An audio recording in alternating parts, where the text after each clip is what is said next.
Since the beginning of the Seventh-day Adventist movement, we have spoken, published, produced, and designed a diversity of materials to share our distinct message with the world. As our church has grown, our message of hope in a soon-coming Savior has been shared across continents, countries, and cultures. The trajectory of our church has been towards a total member involvement in sharing our faith in every place that we go, through every medium possible. Throughout our prolific history, however, we have never had a unified strategy for how to present that message across the thousands of visual materials that we create every week.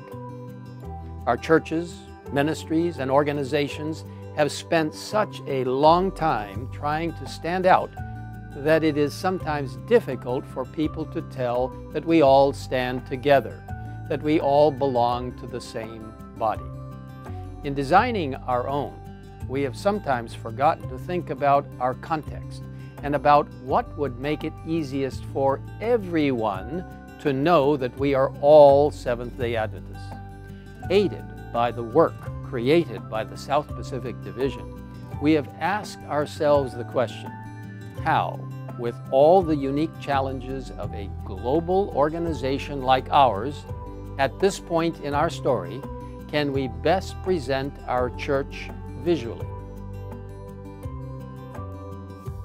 How can we use typefaces, colors, patterns, images, and layouts to let people know they are looking at Adventist materials even before they see our logo? Most importantly, how can we create a system that is flexible enough to accommodate our diversity? After months of exploring these tough questions, testing different approaches, talking with church communicators and designers across the world, and constant prayer, we've arrived at a clearer understanding of the central message, the challenges we face, and how we can best use design to help the world know the truth.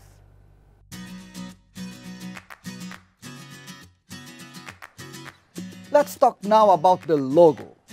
While many people think of the symbol as the church logo usually refers to the combination of a symbol with a custom font treatment of a name. However, our organization is unique. Our name changes in every language. Beyond that, every entity chooses its own name, with new churches being formed and named every few minutes. Because of this, we need something much more useful than custom logos that only work well in a few languages. We believe that Jesus came to speak our language. This compels us to create a global, multi-language type system that works across the hundreds of languages that we worship in every week. We chose to use a new, beautifully designed font called Noto Sans as the basis for what we are calling Advent Sans. We build Advent Sans on the extensive language coverage of Noto Sans. We also customize it so it would match our symbol. Advent Sans will allow us to communicate consistently and beautifully across the world. However, our challenge is greater than our logo. We have thousands of new materials being designed every week around the world. Collectively, they contribute to visual fragmentation of the Adventist Church. The team has tackled this problem, and Sam Neves will introduce you to an inspired solution for us to use in all our designs. We may look, pray, read, think, worship, sing, and share differently, but we all look forward to the Sabbath, and we all look forward to the future when Jesus will come again. It's in our very name, this anticipation for the seventh-day Sabbath. in this longing for another Advent. Our history and future as a movement is rooted in this awareness of time and of the prophetic importance of our message for these final hours of Earth's history. We are a diverse people, looking backward and forward, called to share with everyone that the world is in the verge of beauty.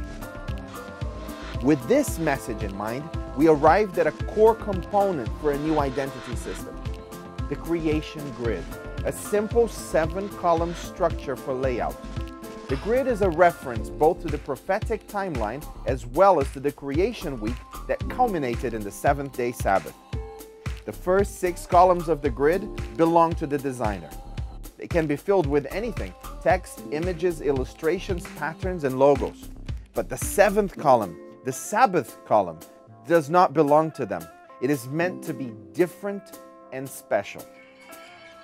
By rallying together to use the grid, we can help people know that we are all Seventh-day Adventists, all different but all excited about the beauty that is soon to come. This structure can be applied across a wide variety of materials, and included in the new guidelines are examples as well as templates to help you get started in applying this to visual materials. While the grid can't be used in all situations, it provides a distinctive, recognizable, and meaningful structure to extend the Adventist identity system beyond our logo. With the creation grid, Advent Sans, and the Seventh-day Adventist symbol in place, the rest of the system allows for great flexibility across entities. We invite you to view the guidelines, which will be a dynamic, continually growing, and frequently updated source of information about our visual identity. Examples, templates, files, recommendations, and information will all live in one convenient place. Therefore, regardless of what or where you are designing, you can always find information to help you communicate that we are all Seventh-day Adventists.